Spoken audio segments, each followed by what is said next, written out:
नमस्कार, सुप्रभात, जय जोहार। आज है छत्तीसगढ़ के लिए सबसे महत्वपूर्ण दिन और जैसा अभी रश्क गौरी आपको दिखा रही थी कि प्रदेश के वित्त मंत्री ओपी चौधरी अपने तीसरे बजट को लेकर प्रभु के द्वार पहुंचे हैं।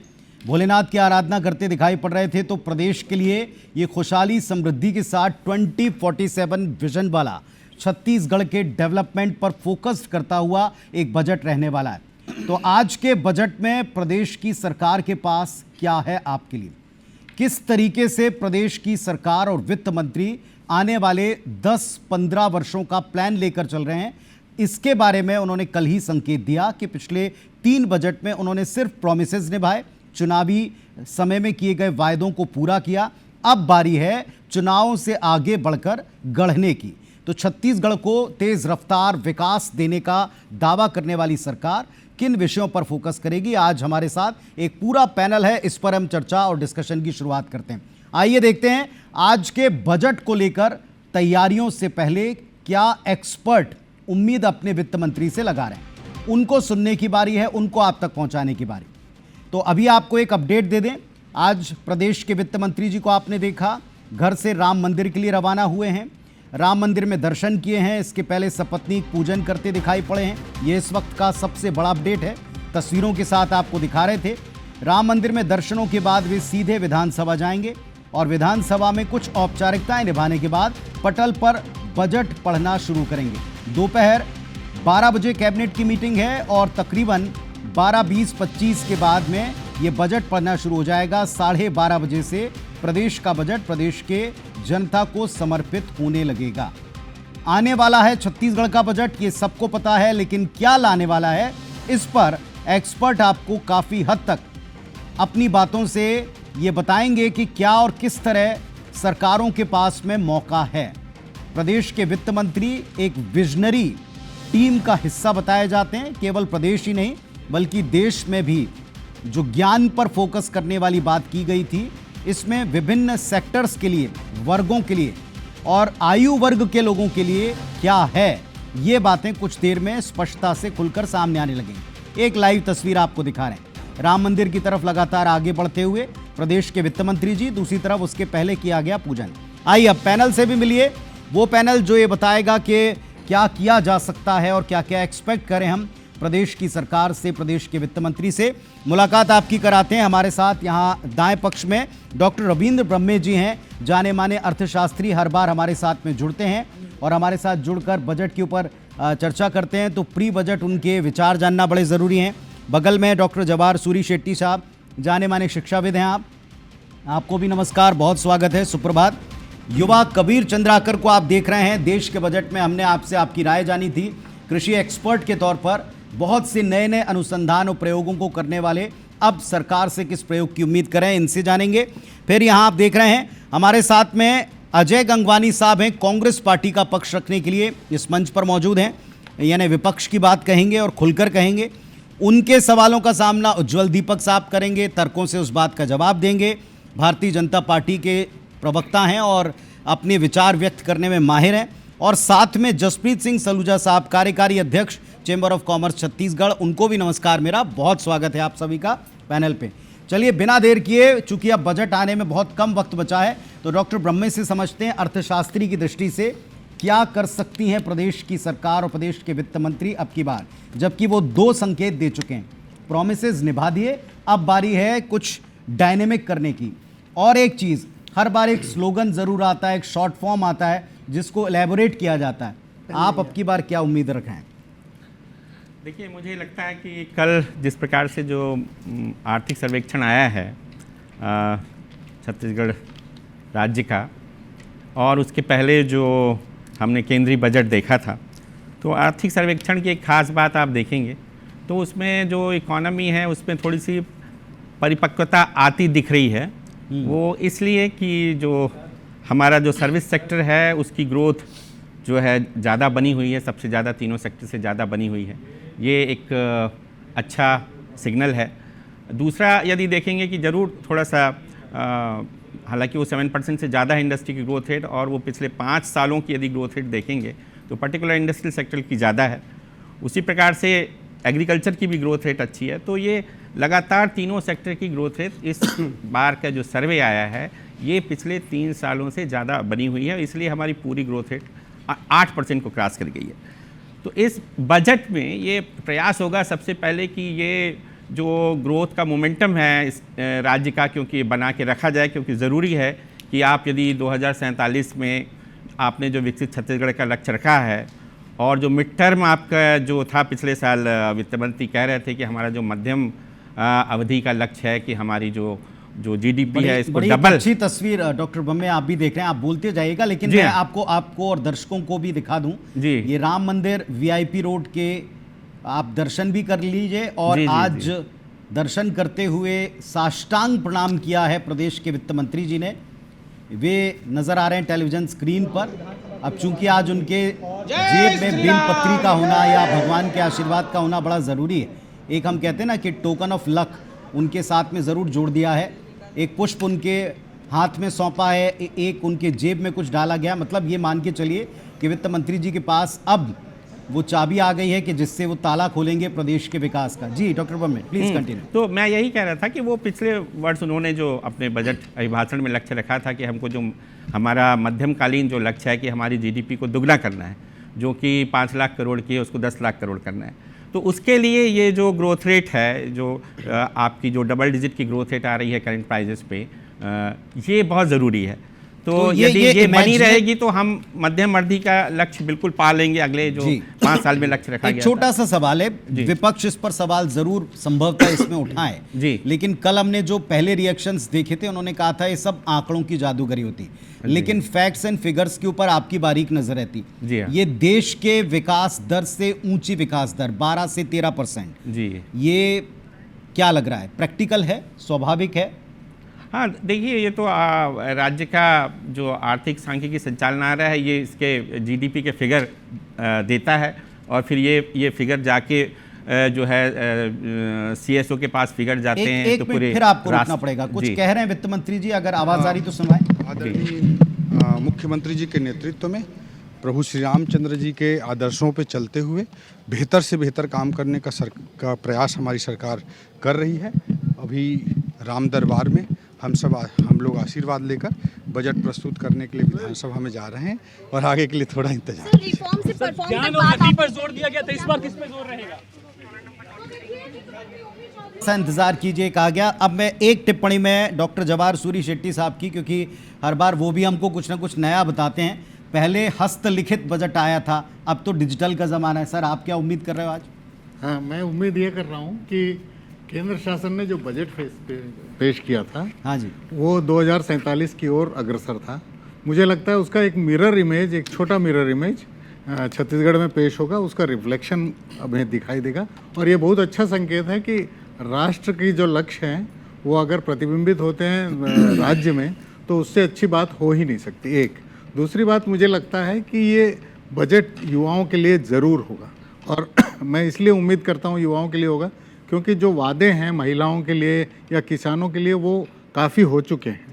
अब बचा है कि युवा वर्ग जो है वो काफ़ी उम्मीद से बैठा है कि स्टार्टअप पॉलिसी नई जो है वो किस तरह से इम्प्लीमेंट होगी, क्या उसके अनुसार बजट प्रावधान होंगे या नहीं, या उनके लिए रोजगार के अवसर क्या हो सकते हैं। ये बहुत ज़्यादा महत्वपूर्ण हो गया है छत्तीसगढ़ के लिए और देश के लिए। और हर बार एक नया एब्रीवेशन आता है, कुछ एक नया फॉर्मूला आता है। ज्ञान का आया था, अब की बार भी ऐसा कुछ ना कुछ ज़रूर एक फॉर्मूला आएगा जिसको हम विस्तारित होता हुआ देखेंगे। यस, मोदी जी ने ये शुरू कर दिया था। हाँ, जब 2014 में आए और वो अब तक शुरू है और छत्तीसगढ़ में ये पिछले 2 साल से देखने को मिल रहा है। ज्ञान और गति की जो बात आई, हो सकता है कुछ नया आ जाए। चलिए, ज्ञान गति के आगे अब क्या, ये देखना होगा। हालांकि इसमें एक विज्ञान और एआई टूल ज़रूर जुड़ रहा है। और जब बात युवाओं की आती है तो हमारे साथ में यहाँ कबीर जी हैं। कबीर जी, हमने आपको देश के बजट में पूछा था, अब प्रदेश के बजट में चूंकि ये तो धान के कटोरे में आप प्रदेश के विकास की तरक्की का बजट एक्सपेक्ट कर रहे हैं, तो एग्रीकल्चर को तो आप मिस नहीं कर सकते। बिना इस सेक्टर के डेवलपमेंट के तो ना देश चल सकता है ना प्रदेश। आपकी उम्मीदें क्या हैं? मुझे लगता है कि जैसे हम लोगों ने सेंट्रल बजट के समय में बात की थी और जो उनका फोकस था कि हाई वैल्यूड क्रॉप के बारे में हम बात कर रहे थे। कृषि में जितनी संभावनाएं अभी बची हुई हैं मुझे लगता है हम उसके 10% में भी नहीं पहुंचे हैं, जितनी अपार संभावनाएं हैं। हम केवल धान में अटक के रह गए हैं। हम लोग पिछली बार भी ये बात किए थे कि हाई वैल्यू क्रॉप कैसे जुड़े और कैसे उसमें आगे बढ़ें। तो प्रोसेसिंग यूनिट्स के सेटअप की बात, एक्सपोर्ट के फैसिलिटीज़ की बात, क्रॉप कुछ अच्छी वेराइटीज़ जिसमें हमको मुनाफा अधिक मिल पाए उनकी बात, कोल्ड स्टोरेजेस और ट्रांसपोर्टेशन की जितनी फैसिलिटीज़ है, इन सब पे और बेहतर टेक्नोलॉजी के आने की बात। मुझे लगता है इसके लिए इसमें एग्रीकल्चर के इंफ्रास्ट्रक्चर और फैसिलिटेशन में ज़्यादा फोकस करना चाहिए। हर बार आप और हम चर्चा करते हैं घोषणाओं के अमल में लाने का, और उसमें एक प्रैक्टिकल बाधा होती है कि आप इनको मार्केट कैसे देंगे, आप इनका निर्यात कैसे बढ़ाएंगे, आप पूरे देश में सबसे बेस्ट प्राइसिंग तक उसको कैसे पहुंचाएंगे। और एक प्रोसेसिंग का आपने जिक्र कर ही दिया। प्रोसेसिंग के मामले में हम आगे तो बढ़े हैं पिछले 10-15 वर्षों में, लेकिन अब भी वहाँ नहीं पहुँचे जिसकी दरकार। अभी भी टमाटर फिकता है या तो होता ही नहीं है, अभी भी मिर्चें, लहसुन, प्याज या तो नहीं होती हैं या होकर के फिक जाती हैं। वही जो प्राइस फ्लक्चुएशन है, इसको कंट्रोल करने के लिए कुछ ना कुछ प्रिजर्वेशन हमको करना ज़रूरी है। और आंकड़ों में बात करें तो हमारा जितना प्रोड्यूस एग्रीकल्चर का उसका सिर्फ 4% जो है अभी वो प्रोसेस हो पा रहा है। प्रोसेसिंग का मतलब ये है कि आप उसको प्रिजर्व कर ले रहे हैं, क्योंकि शेल्फ लाइफ एग्रीकल्चर प्रोडक्ट्स की बहुत कम होती है। और उसको प्रिजर्व करने के लिए जो सबसे पहला स्टेज होता है वो भंडारण का है, जो किसान अपने घर पे कर सकता है, लेकिन वो एक लिमिटेड फैसिलिटी में कर पाता है, वो बड़े साइलोज नहीं बना सकता। उसके बाद नेक्स्ट स्टेज आता है कोल्ड स्टोरेज का। उसके बाद फिर आप उसको किसी ना किसी तरीके का या तो ड्राइंग करके पाउडर बना लीजिए या पेस्ट बना लीजिए, या कोई ना कोई उससे कोई दूसरा रेसिपी यूज करके कोई प्रोडक्ट बना लीजिए। तो मुझे लगता है कि अभी जरूरत है, क्योंकि हम इंडस्ट्रियल डेवलपमेंट की यहाँ बात कर रहे हैं, तो इंडस्ट्री का एग्रीकल्चर के साथ इंटीग्रेशन होना बहुत जरूरी है। जब तक ये दोनों एक इंटीमेशन और भी मिल रहा है, और इस पर हम जरूर चाहेंगे कि आप सब ध्यान भी दें। आप देखिएगा कि ये हमारे पास में इंफॉर्मेशन है कि अगस्त तक आप सीधे एक पोर्ट से जुड़ जाएंगे। छत्तीसगढ़ डायरेक्टली एक पोर्ट से जुड़ जाएगा, और मेरे ख्याल से इस बारे में जसप्रीत जी से बेहतर और कौन बता पाएगा, जो कि चेंबर से आते हैं और व्यापारियों की बात अच्छी तरह समझते हैं।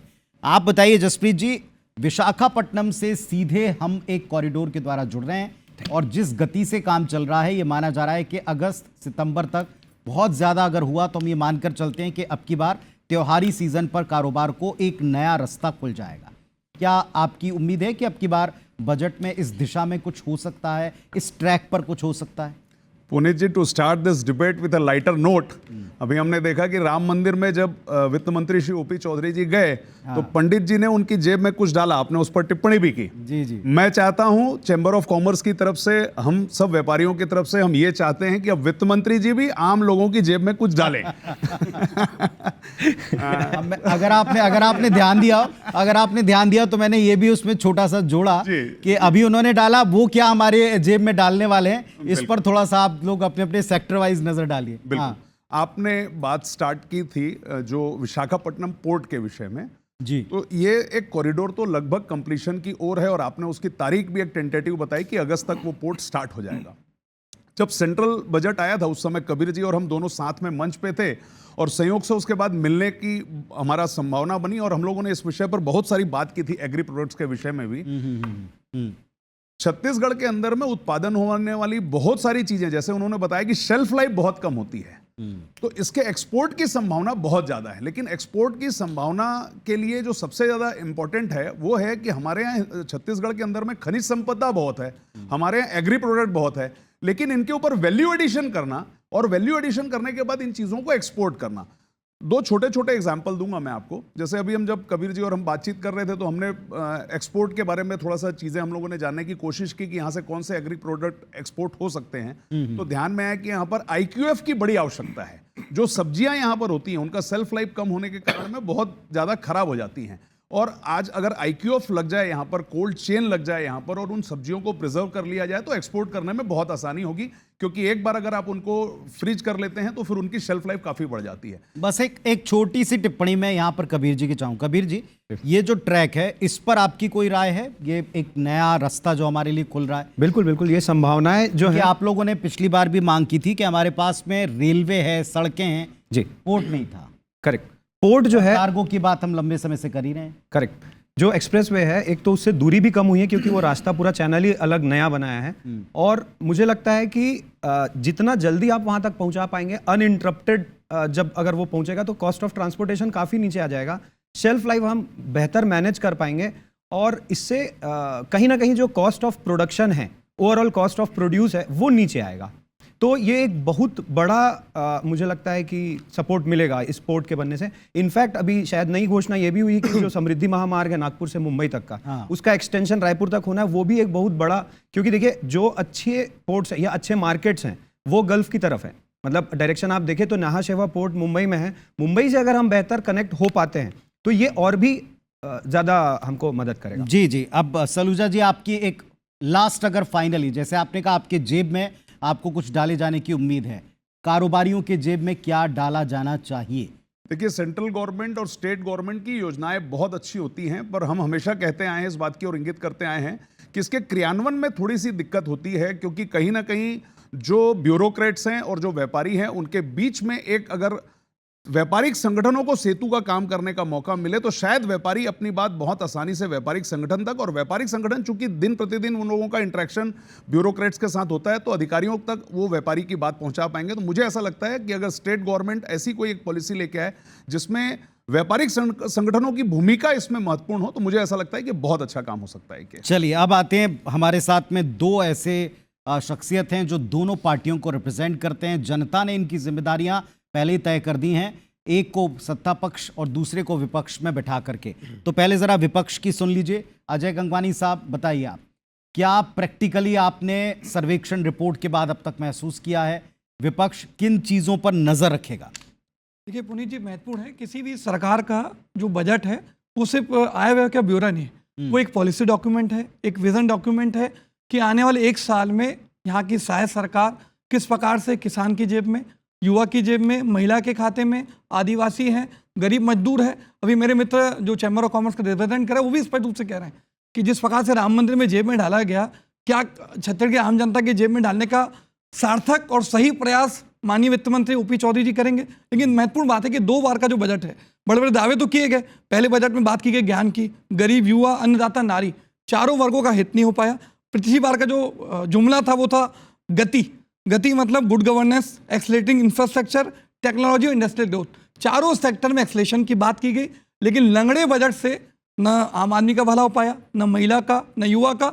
महत्वपूर्ण बात है, आज हम चर्चा कर रहे हैं, जब भी चाहे वो देश का बजट हो या राज्य सरकार का बजट, यहाँ के आम जनता एक उम्मीद, अपेक्षाएं, आकांक्षाएं लेके बैठता है। लेकिन जो पिछली बार का बजट का पिटारा था वो लगातार 2 साल से खाली है। महत्वपूर्ण बात है, कहीं ना कहीं हर आम जनता एक समृद्धि का बजट, एक वित्तीय अनुशासन का बजट, आने वाले भविष्य के छत्तीसगढ़ के सुनहरे भविष्य के बजट की उम्मीद लेके बैठती है। लेकिन मैं आशा करता हूँ, ये महत्वपूर्ण बात मैं और स्पष्ट कर दूँ, लगातार बड़े बड़े दावे तो किए जाते हैं, लेकिन जो आंकड़ों की बाजीगरी है, झूठों का पुलिंदा है, जो वित्तीय कुप्रबंधन है, उसको छिपाने का दुष्प्रयास लगातार माननीय वित्त मंत्री जी करें।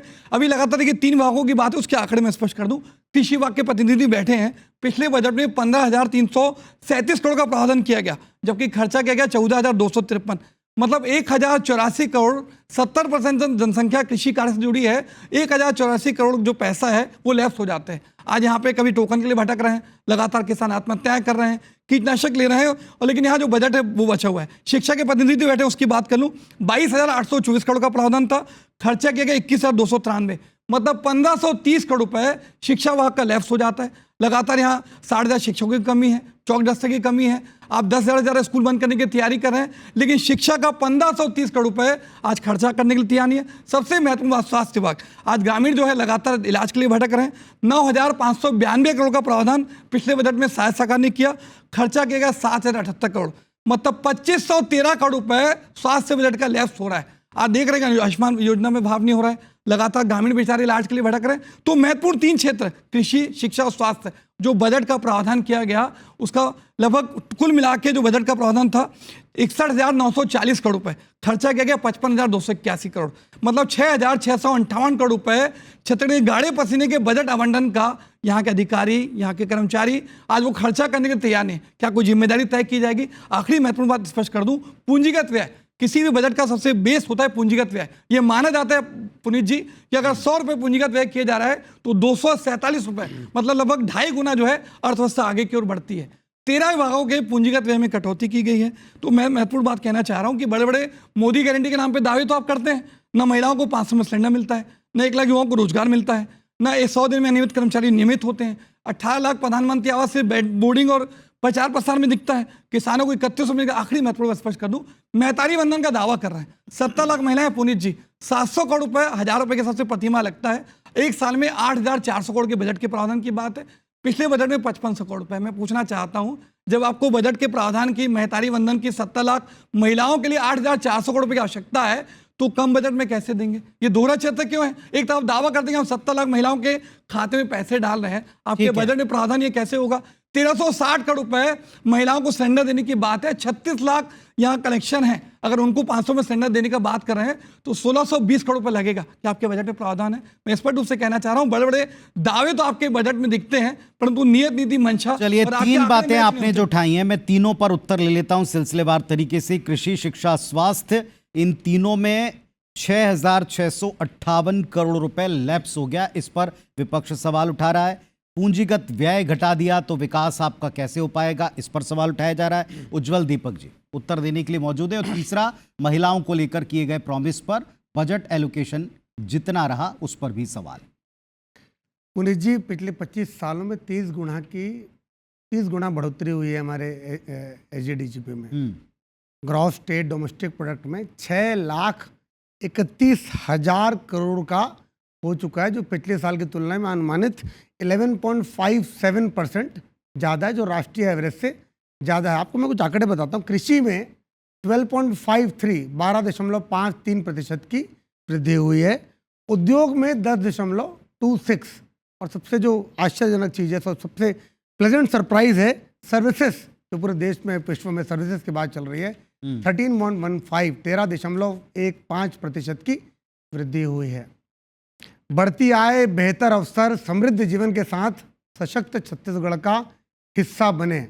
और जैसा माननीय वित्त मंत्री ओपी चौधरी जी कह रहे थे कि भगवान श्री राम के मार्गदर्शन में राम राज्य डालने की जो कल्पना है, माननीय मुख्यमंत्री विष्णुदेव साय जी का जो नेतृत्व है, उसमें जो जुगलबंदी, हमारे दीर्घ प्रशासनिक अनुभव रखने वाले ओपी चौधरी जी, हमारे युवा मंत्री, जब ये काम कर रही है तो बड़े काम की बात हो रही है। और ये छोटा बजट नहीं है, जैसा वो कह रहे थे, हर एक साल की प्लानिंग है और 2047 तक की प्लानिंग है। पुनीत जी, हम शॉर्ट टर्म गेंस के लिए काम नहीं कर रहे, लॉन्ग टर्म गेंस की यहाँ पर बात हो रही है। और धीरे धीरे देखिए, हम जो अपना जो जीडीपी का जो रेशियो है 49% उद्योग का इसमें कंट्रीब्यूशन है, उसको सर्विसेज के साथ सामंजस्य बिठा के कृषि आधारित नीति है। आपको जान के आश्चर्य होगा कि पूरे देश का जो चावल एक्सपोर्ट होता है 12% नॉन बासमती राइस छत्तीसगढ़ से जा रहा है। ये बड़ा फिगर है। तो हमने कृषकों को यहाँ पर सशक्त किया है, हम उद्योगों को सशक्त कर रहे हैं, रेड कारपेट बिछा रहे हैं। देखिए, 2 जगह रेड कारपेट बिछा रहे हैं हम, एक उद्योगों के लिए और एक नक्सलवाद की समाप्ति के लिए। बस्तर में जो रेड कॉरिडोर कहा जाता था, हम आज रेड कारपेट बिछा रहे हैं। 31 मार्च तक नक्सलवाद का सफाया हो जाएगा। इस इलाके में भी देखिए, इस पूरी जीडीपी में बस्तर का जो योगदान था बहुत छोटा सा था। अब जब वो क्षेत्र भी ग्रो करेगा, विकास करेगा, और वो बड़ा क्षेत्र है, आप जानते हैं, वो जो पूरा जिला था एक समय केरल राज्य से बड़ा था, उस पूरे जिले में कहीं ना कहीं उत्पादकता उतनी नहीं थी जितनी होनी चाहिए थी। आज वहाँ भी अवसर खुलेंगे और अगले 5 से 10 सालों में इसमें उत्तरोत्तर प्रगति होगी। अब मैं बात करता हूँ कांग्रेस के आरोप की। मैं बड़ी माफ़ी के साथ, क्षमा के साथ कहना चाहूँगा कि वित्त प्रशासन, फाइनेंशियल डिसिप्लिन की समझ शायद कांग्रेस पार्टी या उनके प्रवक्ताओं को नहीं है। मुझे एक आपत्ति भी कि लंगड़ा जो शब्द प्रयोग किया, कृपया ना करें, दिव्यांगता का मजाक ना उड़ाएं, कोई दूसरा शब्द चुन लीजिए। कल भी आपने गलती की थी, ये वाली एंकर ने टोका भी था, तो अब सुधार कर लेना चाहिए। दूसरा, ये बात कर रहे हैं 700 करोड़ रुपए महतारियों को देने की, उसका प्रबंध कैसे होगा, खाते में कैसा जाएगा? एक एक रुपए पुनीत जी, राजीव गांधी जी का बयान आया होगा, 1 रुपये जाता तो 20 रुपये, 20 पैसा, 15 पैसा मिलता है। यहाँ पर 70 लाख महिलाओं को हर महीने बिना नागा निश्चित तारीख पे 1000 रुपये की रकम दी जा रही है। हिमाचल, तेलंगाना, कर्नाटक में क्या हो रहा है? पंजाब ने तो चालू नहीं किया आज तक। हिमाचल में तनख्वाह देने के लिए पैसे नहीं है। कर्नाटक का गवर्नमेंट माली हालत उनकी बहुत ज़्यादा खराब हो चुकी है। इन सब चुनौतियों के बावजूद हर महीने बिना नागा महतारियों के खाते में पैसा जमा हो रहा है। अगर नहीं हो रहा होता तो अभी तक आप तक बात पहुंच गई होती। कांग्रेस को तकलीफ इसी बात की है कि डीबीटी के माध्यम से 10 सेकंड किसानों के खाते में पैसा जा रहा है 31 रुपए प्रति क्विंटल, सीधा एक मुश्त हर महीने 1,000 रुपये महिलाओं के खाते में जा रहा है और सारी योजनाएं माननीय वित्त मंत्री जी ने कहा कि शुरू के 2 साल हमने चुनावी वादे पूरे करने में लगाए और हम हर वादा पूरा करेंगे। पुनीत जी चिंता ना करे कांग्रेस पार्टी। चलिए देखिए, आज थोड़ा वक्त लिमिटेड कांग्रेस पार्टी रहेगा, ना करे। अभी कुछ देर में बजट भाषण पढ़ा जाने लगेगा। अब आपसे मैं एक बात विनम्रता पूर्वक कहूंगा कि एक मैथ्स का रूल है कि आपको अगर कोई चीज कंपेयर करनी तो दोनों की इकाइयां एक जैसी होनी चाहिए, एप्पल टू एप्पल। ठीक है। अब अगर आप इस बात पर आए तो उन्होंने आपसे 3 जो है छूटे हुए बजट का हिस्सा पूछा, आपने अपनी योजनाएं बता दी, आपने भविष्य बता दिया, तो थोड़ा सा इस पर आइए कि क्या ये जो बजट का हिस्सा छूटा है वो नुकसानदायक है। पर उसके पहले कुछ कह रहे हैं, सुन लीजिए। देखिए मेरा एक मिनट और निश्चित रूप से 2047 का दीर्घकालिक लक्ष्य है, उसके लिए मिड टर्म 2030 तक के भी लक्ष्य हैं और हर बजट को एक वर्षीय लक्ष्य के रूप में उस विकसित छत्तीसगढ़ की ओर बढ़ते हुए एक कदम के रूप में हमको देखना चाहिए। उसी रूप में ये बजट आप सबको दिखाई। सर अगर थीम को बता दें ज्ञान गति के बाद तो देखिए कह रहे हैं अभी। चलिए, कृषि, शिक्षा, स्वास्थ्य, मेरा सवाल यही था कि इसमें अगर बजट जो एलोकेट किया था वो लैप्स हो रहा है तो आप, यही तो विपक्ष कह रहा है कि सारा पैसा अपने उस प्रॉमिस को पूरा करने में, वो भी उनके मुताबिक अधूरा है, उसमें आप लगा रहे हैं, लेकिन जो असल डेवलपमेंट का काम है उसमें नहीं लगाया। इस पर जवाब दीजिए उज्जवल जी। लैप्स होने का मतलब ये नहीं है कि हमने कहीं और कर दिया। हर किसी विभाग का एक मद होता है, बजट होता है, वो वहां रखा हुआ है। इसलिए मैंने आपसे अच्छी बात ये कि हमारे पास कमी नहीं है, एक्स्ट्रा बच गया जो इस साल काम आ जाएगा। ये कांग्रेस पार्टी को मैं कह रहा हूँ, वित्तीय अनुशासन, फिजिकल प्रूडेंस, फिजिकल डेफिसिट, इन सब की कोई जानकारी ही नहीं है। मैं डॉक्टर ब्रह्मे से पूछ लेता हूं। डॉक्टर ब्रह्मे जी, पूछिए आप। थोड़ा सा सरलीकृत करके बताइए, ये जो 3 बेसिक पैरामीटर बताए हैं विपक्ष ने, उन्होंने कहा है कि शिक्षा पर, स्वास्थ्य पर और साथ में कृषि के ऊपर, तीनों पर जो बजट था वो लैप्स हो गया, इसके क्या मायने हैं? नहीं देखिए, जो फिगर अभी आए हैं, अभी तक जो आए हैं, तो एक तो ये है कि फाइनेंशियल ईयर अभी ख़त्म हुआ नहीं है, तो फाइनेंस ईयर ख़त्म होने का इंतज़ार किया जाए। 31 मार्च तक ये पता चलेगा कि कितना पैसा लैप्स हो रहा है, कितना खर्च हुआ है।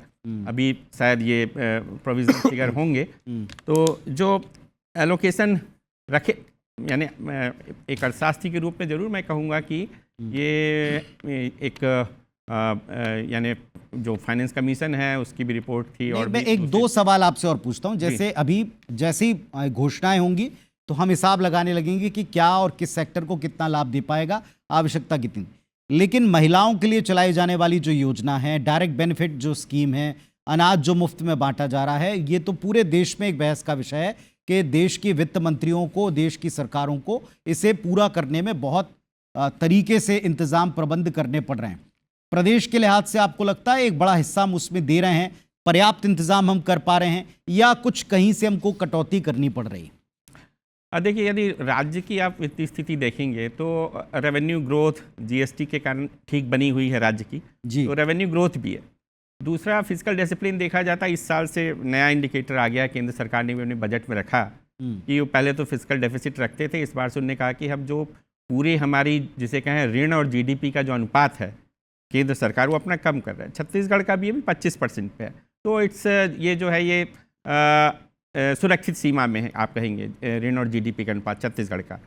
तो ये ज़रूर इस बात पे चिंता सभी जगह जाहिर की गई है, ना केवल जो है उनकी वैसे आदत जैसी है, वो चाहे छोटा भी काम करे, बड़ा भी काम करे, उनका डेडिकेशन, उनका कमिटमेंट, उनके वर्किंग आवर्स सेम ही रहते हैं।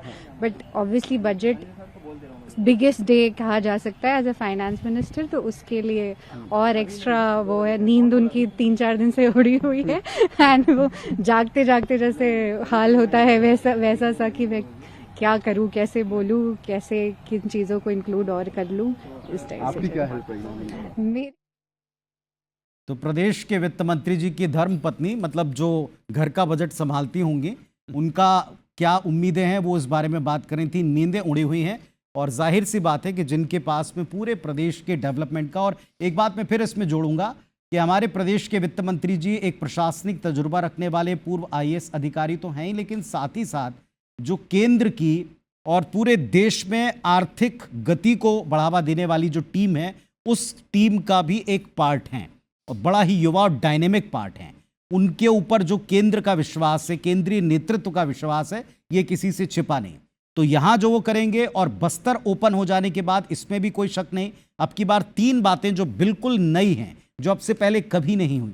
क्या आपको बस्तर के लिए कुछ ना कुछ पैकेज रखना पड़ेगा या ये उम्मीदें देनी पड़ेंगी? वहां से क्या मिल सकता है इसको देखना पड़ेगा। टूरिज्म की अपार संभावनाओं के बारे में जरूर मुझे लगता है कि इस बार इस पर बात होगी। मैं आता हूं इसी बात के ऊपर। और दूसरी बात है कि नए विधानसभा का पहला पूर्णकालिक बजट है, ये तीसरा बजट है ज्ञान और गति के बाद। अब क्या, और 47 के विजन में जो टीम देश के लिए काम करे उसके हिस्से एक वित्त मंत्री जी हैं, उस नाते भी वो क्या अडॉप्ट करते हैं या क्या देते हैं देश प्रदेश को, इसकी बात है। लेकिन फिलहाल एक छोटी सी, बहुत देर से अजय गंगवानी जी थोड़े से बेचैन है। जी बोलिए, अपनी बात कुछ कह रहे थे। महत्वपूर्ण बात है। अभी वरिष्ठ शास्त्री यहाँ बैठे हैं ब्रह्मे जी, एक बार अंडरलाइन कर दूं कि ऋण आज छत्तीसगढ़ सरकार, शायद सरकार को लगभग 2.5 साल हो गए।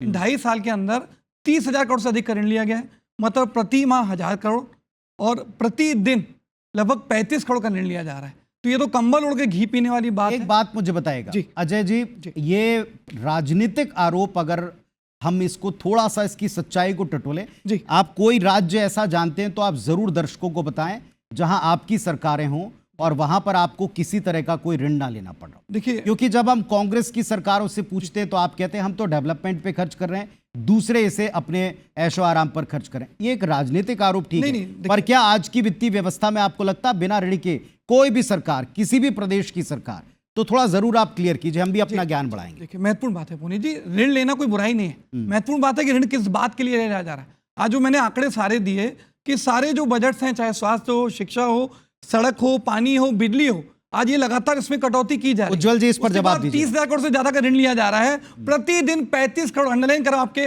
लोकप्रिय चैनल पे कि छत्तीसगढ़ की सहायक सरकार प्रतिदिन 35 करोड़ रुपए ले रही है। मैं तो पूछना चाहता हूं, चलिए इस पर जवाब दे दीजिए, बस एक अपडेट दे दूं। आत्महत्या कर रहे हैं, महिला घरेलू बजट के लिए भटक रही है और कर्मचारी लगातार आंदोलन कर रहे हैं, तो कोई वक्त संतुष्ट नहीं दिखता। जन कल्याणकारी में बजट नहीं बढ़ रहा है। थोड़ी जनरलाइज की जगह स्पेसिफिक बात करेंगे, आपकी बातों का उत्तर भी मिल पाएगा। उज्जवल दीपक जी इसका उत्तर दीजिएगा। और एक अपडेट ये है कि बस अब से कुछ देर में कैबिनेट की मीटिंग में से रखकर औपचारिकता पूरी की जाएगी और बजट पेश होगा। मैं एक फिगर दूंगा और ये बात शायद मुझे नहीं कहनी चाहिए, फिर भी मुझे लगता है कि जरूरी यहाँ पे कहना। एक फिगर पूछना चाहूंगा आपसे। आपको पता है 2023 तक आबकारी विभाग का बजट कितना था? मैं बताता हूँ, 5,000 करोड़ रुपए। आपको पता आज कितना है? 12,000 करोड़ रुपए। 7,000 करोड़ प्रति वर्ष कांग्रेस पार्टी नकली शराब से कमाती थी, जो दिल्ली भेजती थी। 7,000 करोड़ की दारू तो ज्यादा पीने नहीं लग गए लोग, थोड़ी बहुत बढ़ोतरी होती है। ऐसा नहीं कि सरकार शराब पिलाने का काम करती है। एक मिनट बोलने दीजिए, मैं बता रहा हूँ आपको, आप चेक कर लीजिए। 7,000 करोड़ प्रति वर्ष एक सरकार अवैध शराब से कमाती थी। जो शराब का पैसा, आबकारी विभाग का पैसा राजस्व में जाना चाहिए था, वो पार्टी जब बात करती है ना फिजिकल प्रूडेंस की, शर्म आती है। ये बात करती कर्जा लेने की। तेलंगाना और कर्नाटक और हिमाचल में तनख्वाह देने के लिए पैसा नहीं इनके पास। ये बात करेंगे, हमको समझाएंगे कि फाइनेंस कैसे चला जाए। चलिए उनका उत्तर भी सुन लीजिए। बोलिए देखिए गंगवानी जी। नहीं ये बहस करें तो ठीक है, कर लेते हैं। मौका दे दीजिए। झूठ पकड़ा जाता है तो आदमी बौखलाता है। झूठ की बात क्या है? मैं जवाब दूं पुनीत जी। देखिए, महत्वपूर्ण बात है, शराब की बात कर रहे हैं। जो भारतीय जनता पार्टी 5 साल तक शराबबंदी पे रानी, नहीं हमने आपका वादा याद दिलाया था। हमने कभी नहीं बोला हम शराबबंदी करेंगे, शुरू हो जाएगी। हमने आपका वादा याद दिलाया था। शराबबंदी का वादा करके आप आए थे सरकार में। महिलाओं से झूठा वादा आपने किया था, गंगा जल आपने हो गया, हमने नहीं किया था। अब आज के लिए थोड़ा सा काम आपने किया। एक मिनट, उज्जवल जी, वित्त मंत्री जी पहुंच गए हैं विधानसभा और कुछ देर में साय कैबिनेट की मीटिंग होगी और इसके बाद वित्त मंत्री ये बजट पेश कर देंगे, जनता के समक्ष उनके सामने रख देंगे। इसके पहले 2 सवाल हैं मेरे। एक है जसप्रीत सिंह सलूजा साहब से। जी मुझे 10 सेकंड दीजिए, मैं बात करूं। थोड़ा देखिए, आप अकेले थोड़ा सा आप भी इस बात का ख्याल रखिए कि हमको बाकी सबको भी अवसर देना है और आप बचा कर रखिए अभी अपने आपके तर्कश के तीर। अभी आपको बाद में भी छोड़ने हैं और खूब छोड़ने हैं और उसका सामना करेंगे। उज्जवल जी को हम जाने नहीं देंगे, वो यहीं पर नए मुद्दे आने वाले हैं। आपकी बात बिल्कुल आपको मिलेंगे, खूब मुद्दे हम छोड़ने वाले हैं। सलूजा जी, एक छोटी टिप्पणी में मैं आपसे चाहूंगा। तोप हम चलाएंगे, चलिए चीट टिकेगा नहीं। ठीक है साहब, तोप भी रखिए और आप अपने तीर भी रखिए और अभी आपके पास में पर्याप्त मौका है, खूब बोलिएगा भी। मैं एक बात आपसे सलूजा जी पूछना चाहता हूं कि प्रदेश में जिस तरह के वित्तीय अनुशासन को लेकर दोनों पक्ष आपस में भिड़ते हैं, हमने कांग्रेस का शासनकाल, वित्तीय अनुशासन और उसमें घोटालों के आरोप और उस पर होती जांचें देखी हैं, और अभी हम सरकारों के वित्तीय अनुशासन देख रहे हैं। बाजार के लिहाज से, कारोबारी के लिहाज से आपको लगता है कि इसमें कहीं कोई कमी है या कोई एक्सपेक्टेशन आपकी है? सलूजा जी।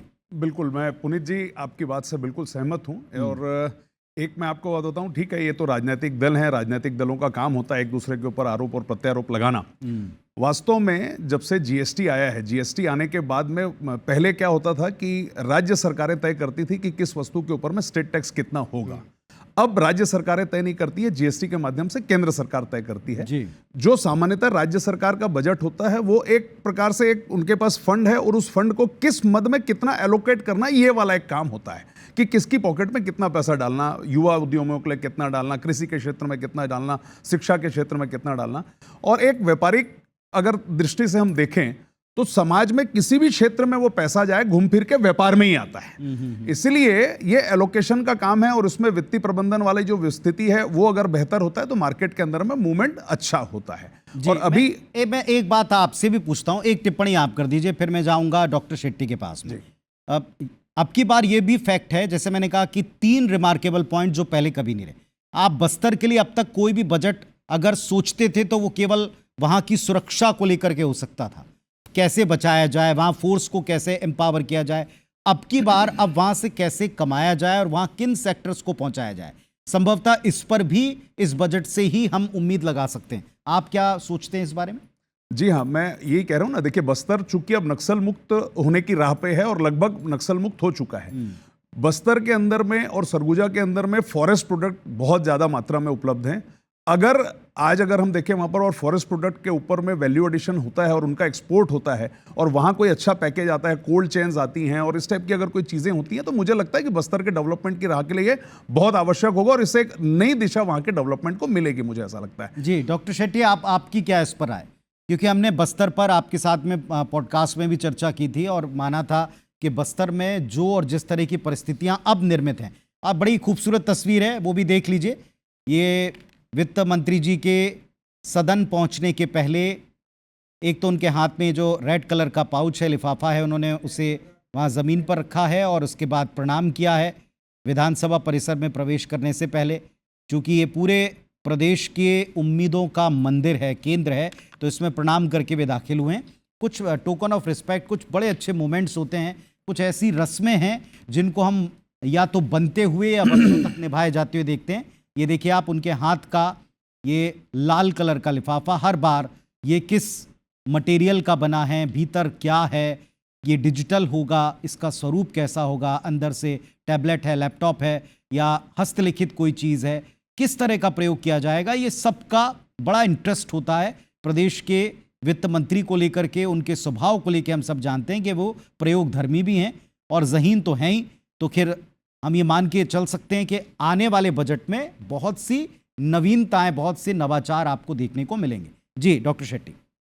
मैं 2 चीज़ें कहना चाह रहा हूँ। एक तो ये बस्तर के विषय में मैंने कंपेयर किया था कि बस्तर में जब तक आप इंफ्रास्ट्रक्चर नहीं डेवलप कर दें, वहाँ तक पहुँचने की या लॉजिस्टिक्स की जिसकी बात हो रही है, तब तक व्यापार बढ़ेगा नहीं। और इसका एक सिंपल उदाहरण है, चूँकि फॉरेस्ट प्रोड्यूस की बात उन्होंने कहा था कि जो आंध्रा, जो जंगल एक ही है, आंध्रा के जंगल में जो आंवला उगता है वो एक्सपोर्ट होता है, उसमें ज़्यादा मॉइस्चर होता है, ये कहते हैं एक्सपोर्टर्स। अच्छा। लेकिन छत्तीसगढ़ के उसी जंगल से निकला हुआ आंवला जो है वो एक्सपोर्ट नहीं हो पाता है, और उसका कारण है कि छत्तीसगढ़ में उसको नक्सली एरिया माना गया है, इसलिए कोई व्यापार नहीं करना चाहता।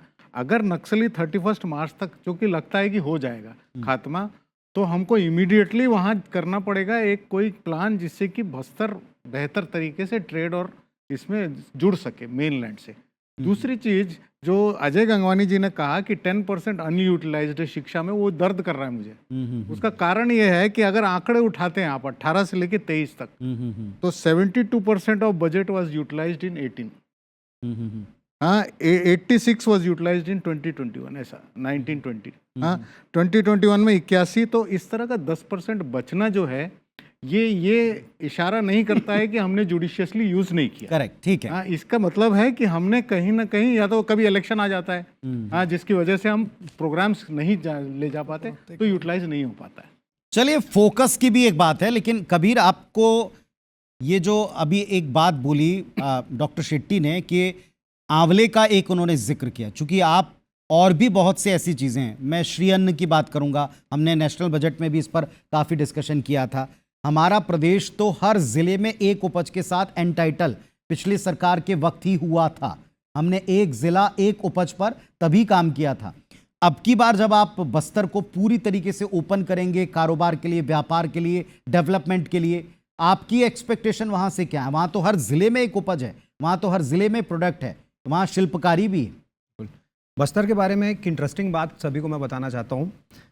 हमारे छत्तीसगढ़ का जो सबसे उन्नत कृषक कंपनी बोल लीजिए या कृषक बोल लीजिए, VNR उस संस्थान का नाम है, विमल चावड़ा जी हैं, उनका रिसर्च सेंटर एक वहाँ पर है जगदलपुर में। अगर आप वहाँ चले गए और उनका जो टेक्नोलॉजी है वो आप देख लेंगे तो आपको लगेगा नहीं आप छत्तीसगढ़ में हैं। वो इतना एडवांस वहाँ फार्मिंग हो रही है। ड्रैगन फ्रूट का शानदार प्रोडक्शन हो रहा है। एक वैरायटी आती है ब्रिंजल की, भांटा की, मैं आपको बताता हूँ, उसका नाम है भांटा 212 नंबर। ठीक है। और वो ग्राफ्ट होता है, उसका प्रोडक्शन 1 एकड़ में 180 टन, मैं फिर से बता रहा हूँ 1,80,000 किलो। ये आपको सुन के अनरियल लगेगा, आपको अनरियल लगेगा, लेकिन आप YouTube पे भी सर्च कर सकते हो। उस फार्मर का खुद का टेस्टिमनी है, स्टेटमेंट है। मैं संभावनाएं बता रहा हूँ आपको बस्तर की, ये बस्तर की कहानी है। और 1 एकड़ से 17 लाख रुपए का उन्होंने बैगन बेचा था।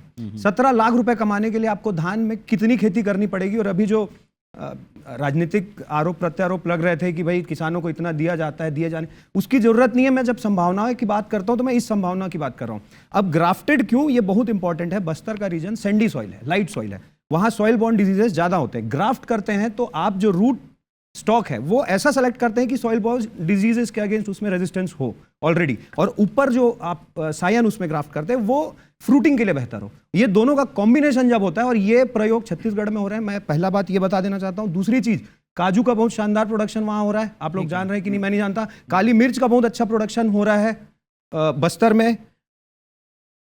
वहां फॉरेस्ट्री में, जैसा हम बोल रहे थे, इतना बढ़िया संभावना है। फॉरेस्ट के प्रोडक्ट में सबसे अच्छी बात है कि वो 100% प्योर ऑर्गेनिक है, आपको कोई सर्टिफिकेशन की जरूरत नहीं है। क्योंकि फॉरेस्ट प्रोड्यूस में आपको लगता क्या है, आपको सिर्फ कलेक्ट करना है, ना आपको प्लांट करना है, ना उसको फर्टिलाइजर डालना है, ना स्प्रे करना है, ना किसी प्रकार का कोई कंटामिनेशन नहीं। 100% वो सारे produce European standards, Japanese standards, Australian standards को पार कर सकते हैं। और वहां वो जगह आवश्यकता किस चीज की? आवश्यकता अगेन वही फैसिलिटेशन की बात कर रहा हूँ। अभी रिसेंटली मेरे एक परिचय के व्यक्ति हैं जिन्होंने वहाँ टेमरिड का पेस्ट बना के, प्यूरी बना के वहाँ प्रोसेसिंग यूनिट स्टार्ट किया है बस्तर में। उनका काम ठीक चल रहा है, अच्छा चल रहा है, लेकिन वो जस्ट एक सिंगल प्रोडक्ट पे अभी काम कर रहे हैं। आप सोचिए कि वहाँ संभावनाएं कितनी हो सकती हैं। और बता दूं आपको एक बहुत अच्छी बात कि बस्तर में मिर्च की इतनी शानदार खेती होती है। कभी मिर्च के सीजन में आप वहां जाएंगे तो जैसे यहाँ सेंट्रल पार्ट में हम जब निकलते हैं तो धान ही धान दिखता है, सब तरफ हरियाली दिखती है। मिर्च के सीजन में जाइए, आपको सिर्फ मिर्च ही मिर्च दिखेगा। और इतना बढ़िया उन्होंने मार्केट का सेटअप डेवलप किया। वहां छोटे छोटे होल्डिंग्स है, 1 एकड़, 1.5 एकड़, आधा एकड़ के किसान है। मैं अगर आपसे समझना चाहूं, देखो अभी आपने काजू का, काली मिर्च का, मिर्च का, ऐसे वहां अगर हम जंगल के उत्पादों को ही उनको मार्केटिंग अच्छी तरीके से पैकेजिंग के साथ में दें तो फिर वहां से ही आपको आधा दर्जन बिल्कुल पहले ही साल में ऐसे प्रोडक्ट मिल सकते हैं जो रेडी टू यूज हैं, रेडी टू एक्सपोर्ट हैं। लेकिन इनके लिए फर्स्ट स्टेप क्या लिया जाएगा? और क्या अगर आप 47 का विजन रखते हैं तो आप बस्तर को इग्नोर नहीं कर सकते, और दूसरा वहां के टूरिज्म सेक्टर को आप इग्नोर नहीं कर सकते। करेक्ट। इनका डबल इस्तेमाल भी होता है। केरल इसका बेस्ट एग्जाम्पल है, जहां पर इस तरह की खेती को भी हम लोगों को दिखाते हैं। लोग उसके बीच में पहुंचकर बड़ा रिफ्रेशिंग फील करते हैं। और यहां अब तक नक्सलियों के खौफ से कोई जा नहीं सका। इस बार आपकी उम्मीद क्या है? इन दोनों प्लेटफॉर्म्स के ऊपर काम किया जाएगा? क्या इस बार के बजट में इसका जिक्र होगा? मैं आप सबको इसमें इनवाइट करता हूं। मुझे लगता है सर, बस एक बात और रख देता हूं कि बस्तर में मैं गांव का नाम एकदम तुरंत मेरे ध्यान में नहीं आ रहा है, लेकिन एक गांव है जिसको टूरिज्म में रैंक मिला है बेस्ट विलेज का। मैं ध्यान नहीं, हाँ, ऐसा कुछ नाम है, ऐसा कुछ नाम है। हाँ, घुड़मारास रिवर राफ्टिंग की आप बात करें। करेक्ट, रिवर राफ्टिंग और वहाँ होम स्टे, सब कुछ गांव के युवाओं ने बस्तर को, बस्तर के पास ऑफर करने के लिए मतलब टूरिज्म है, एग्रीकल्चर की अपॉर्चुनिटीज है, प्रोसेसिंग है, प्लस वो इतना नजदीक है विशाखापट्टनम पोर्ट से, 300 किलोमीटर केवल वहां से विशाखापट्टनम है। अरकू वैली का एनवायरमेंट है, आपका जो वहां का स्ट्रक्चर है इसका क्या बोलते हैं माइक्रो क्लाइमेट जोन जो वहाँ का है जी। वो सेंट्रल छत्तीसगढ़ से बहुत बेहतर है। वहाँ हमेशा यहाँ से ज़्यादा तापमान जो है वो थोड़ा ठंडा रहता है, तो हम ऐसी फसलें भी वहाँ प्लान कर सकते हैं जो इस तरफ हमको देखने को नहीं मिलती। जी सरोजा जी, मैं आपसे भी पूछता हूँ, बस्तर को लेकर के प्लानिंग में फर्स्ट स्टेप क्या होनी चाहिए जो इस बार आप कम से कम उम्मीद करते हैं? मैं तो करता हूँ, मैं बिल्कुल साफ साफ उम्मीद करता हूँ एक युवा होने के नाते और यहाँ प्रदेश को देखने के नाते कि आपका अनुभव ये पूरी तरीके से अलाउ करेगा कि अब बस्तर के लिए आपको एक प्लानिंग चाहिए। क्योंकि हम जब डिबेट करते हैं तो हमारे साथ में दोनों पक्ष होते हैं, सत्ता पक्ष होता है, विपक्ष होता है। उज्जवल जी से हम पूछते हैं कि बताइए प्लान क्या है बस्तर को लेके, व्हाट नेक्स्ट? उन्होंने कहा कि आने दीजिए 31 मार्च, इसके बाद आप देखिएगा सरकार तैयारी करेगी। तो जब फरवरी के मिड में अंत में हम बजट ला रहे हैं तो जाहिर है कि वो भी इस तैयारी का हिस्सा होगा, तो पूछा जाएगा, उम्मीद की जाएगी। गंगवानी साहब जरूर इसको लेकर के नजर रखेंगे कि भाई आप वहाँ किनको ला रहे हैं, वो बड़ी इंडस्ट्री पर, फिर वो औद्योगिक घरानों के आरोप लगाएंगे। लेकिन मैं उस तरफ जाने से पहले आपसे पूछता हूँ कि बाजार की आपकी क्या उम्मीद है बस्तर को लेकर? दो बातें बहुत महत्वपूर्ण है बस्तर के बारे में अगर आप बात करें तो, जैसा कि डॉक्टर शेट्टी ने और कबीर चंद्राकर जी ने बताया कि वहाँ का जो एग्रीकल्चर है, फॉरेस्ट प्रोडक्ट है, वो दोनों की क्वालिटी बहुत बेहतर है। सिर्फ आवश्यकता है उनके प्रॉपर प्रोक्रूटमेंट की, उनके वैल्यू एडिशन की और एक्सपोर्ट की।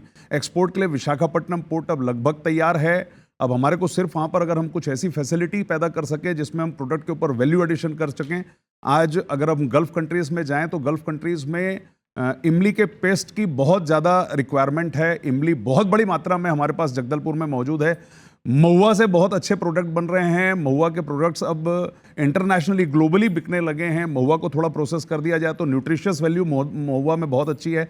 उसके अलावा एग्री टूरिज्म वहाँ बहुत अच्छा डेवलप हो सकता है। हम सब ने विदेश की यात्राएं की हैं। वहाँ विदेश की यात्राओं में जब हम जाते हैं और जो झरने वो हमको दिखाते हैं और उन झरनों को मैं देखता हूँ तो मेरे को हमेशा ये बात याद आती थी कि इससे कई गुना अच्छे झरने हमारे यहाँ जगदलपुर में हैं। और शायद नक्सली, कबीर जी की बात याद आ गई, पर शायद नक्सली क्षेत्र होने के कारण इनका डेवलपमेंट नहीं हो पाया। बताई भी थी, बोला भी था जी ऐसे एक। लेकिन मैं विषय, मुझे ऐसा लगता है कि मैं जो विषय यहाँ पर बहुत महत्वपूर्ण है, जिस चीज़ की मैं छत्तीसगढ़ चैम्बर ऑफ कॉमर्स हमेशा मांग रखता आया सरकार से और बजट की पूर्व हम एक इस मांग को वापस दोहराना चाहेंगे।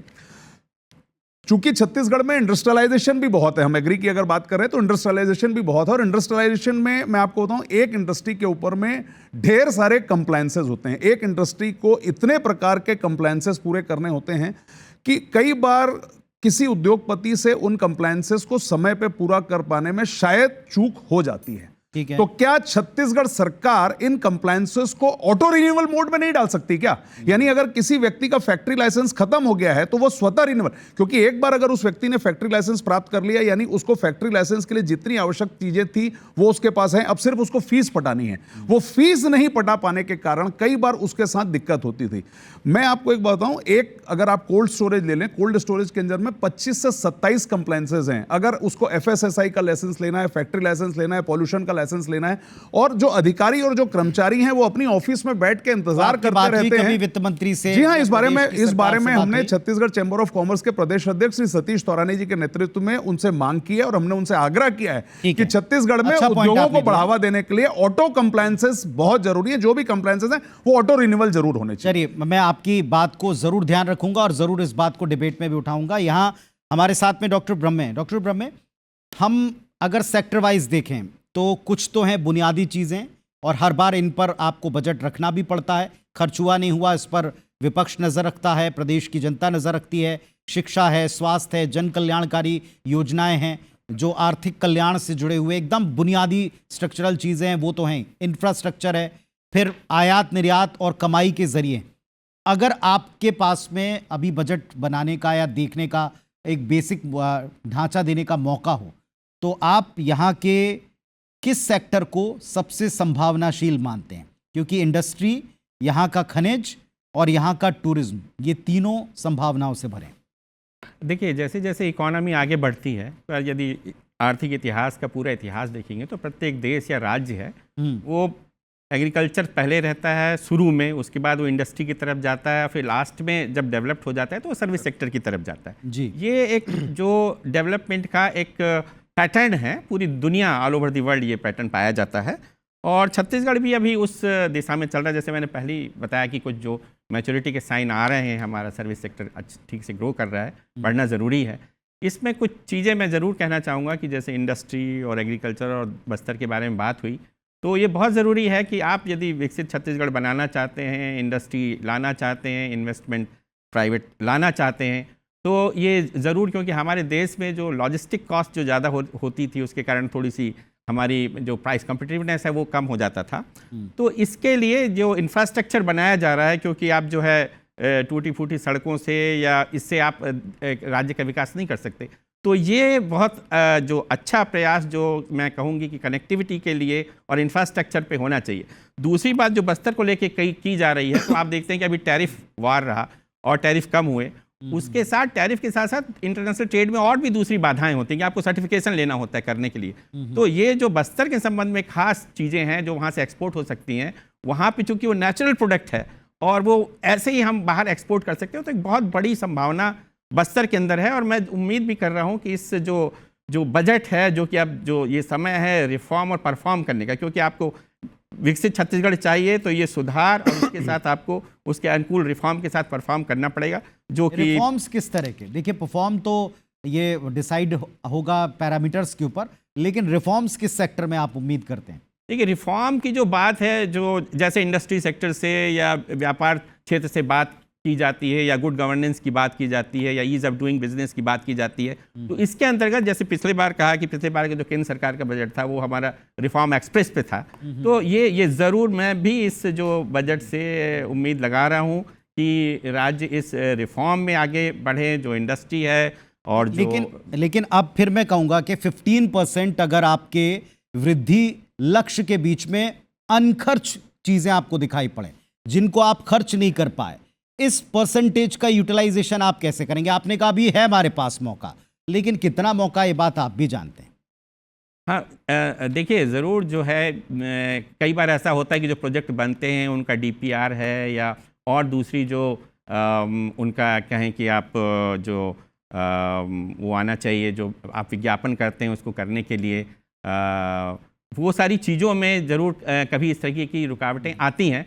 पर मैं कहूँगा कि इन चीज़ों को ये जो एक फास्ट मोड में यदि ये काम हो, जैसा कहा जा रहा है कि हम सिंगल विंडो और इसके एक अपडेट हमको मिल रहा है। जी उज्जवल जी, आप कुछ कहना चाह रहे हैं, जल्दी से बोल दीजिए। एक आपको इंपॉर्टेंट अपडेट दूंगा कि government of India important reforms लाने पे, स्ट्रक्चरल रिफॉर्म्स लाने पे, पॉलिसी रिफॉर्म्स लाने पे एक स्पेशल पैकेज देती है, जिसको हम एक इंसेंटिव ग्रांट के रूप में ले सकते हैं। वो एक लोन होता है पर उस पर ब्याज नहीं देना पड़ता, 50 साल बाद उस मूल राशि को वापस करना पड़ता है। मैं आपको एक डेटा देता हूं, 2020-21 में वो फिगर था 250 करोड़ रुपए। पिछले साल और इस साल हमें मिला के 10,000 करोड़ रुपए मिले हैं, जिसको हमको 50 साल बाद वापस करना है गवर्नमेंट ऑफ इंडिया को, बिना किसी ब्याज के। जी रिफॉर्म्स के लिए हमको राशि दी गई है गवर्नमेंट ऑफ इंडिया, तो आप समझ सकते हैं कि कितना तेजी से रिफॉर्म और परफॉर्म चल रहा है। आप लोगों को थोड़ा सा रोकूंगा। स्पेशल लोन है जी, ये जो लोन जो दिया जा रहा है सेंट्रल गवर्नमेंट के द्वारा कि जो राज्य पूंजी निर्माण करेंगे उनको ये लोन दिया जा रहा है, इंटरेस्ट फ्री लोन है। जी चलिए, आप दोनों को थोड़ा सा रोकूंगा और एक अपडेट हमारे पास में है। राजेश राज मेरे सहयोगी जुड़ रहे हैं, जो विधानसभा में इस वक्त नवीन विधानसभा भवन में नवा रायपुर में अटल नगर में इस वक्त मौजूद हैं। सीधे आपको उनके पास ले चलूंगा। बताइएगा जरा वहां हो क्या रहा है और कितनी देर है बजट को पढ़े जाने में?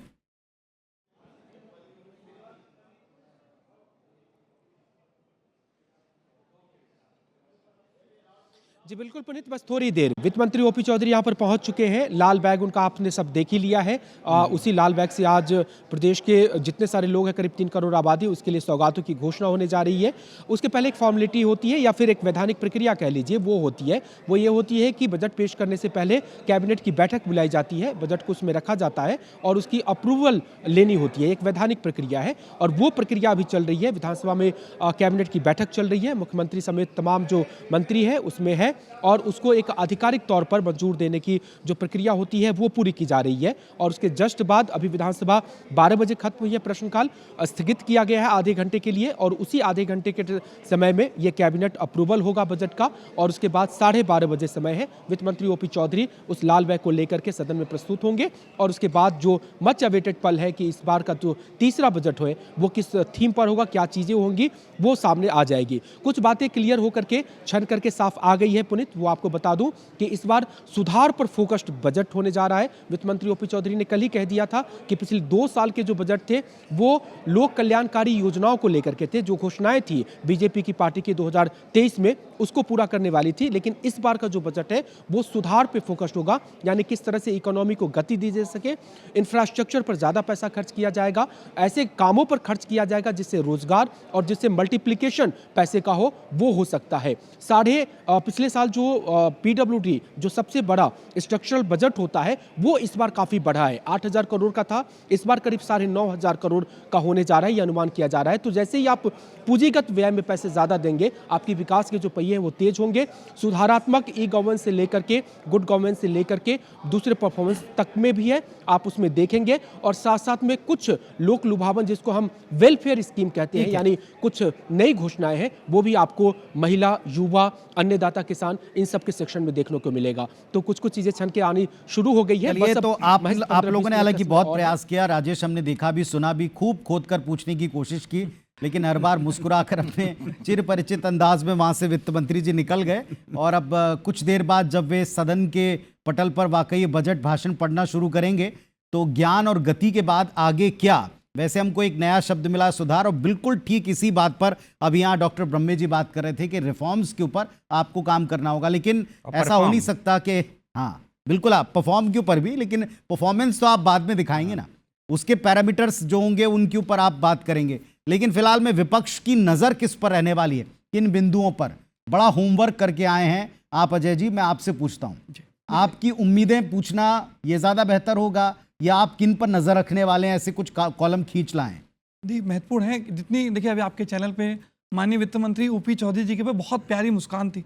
मैं ऐसे उम्मीद आकांक्षा रखता हूँ कि इस बजट के पेश करने के बाद भी छतरी की आम जनता, महिला, युवा, किसान के चेहरे पर उतनी मुस्कुराहट होगी तो हम विपक्ष जो बजट की सार्थकता फिलहाल तो उज्ज्वल जी मुस्कुरा रहे हैं आपकी बात सुन के कि चलो आपको भी उम्मीदें हैं। देखिए मैं स्पष्ट कर दूं, दूसरी महत्वपूर्ण बात बस्तर की बात चलिए। देखिए 2 साल हो गया है, 32% पुनीत जी छतरी की जनसंख्या आदिवासी है।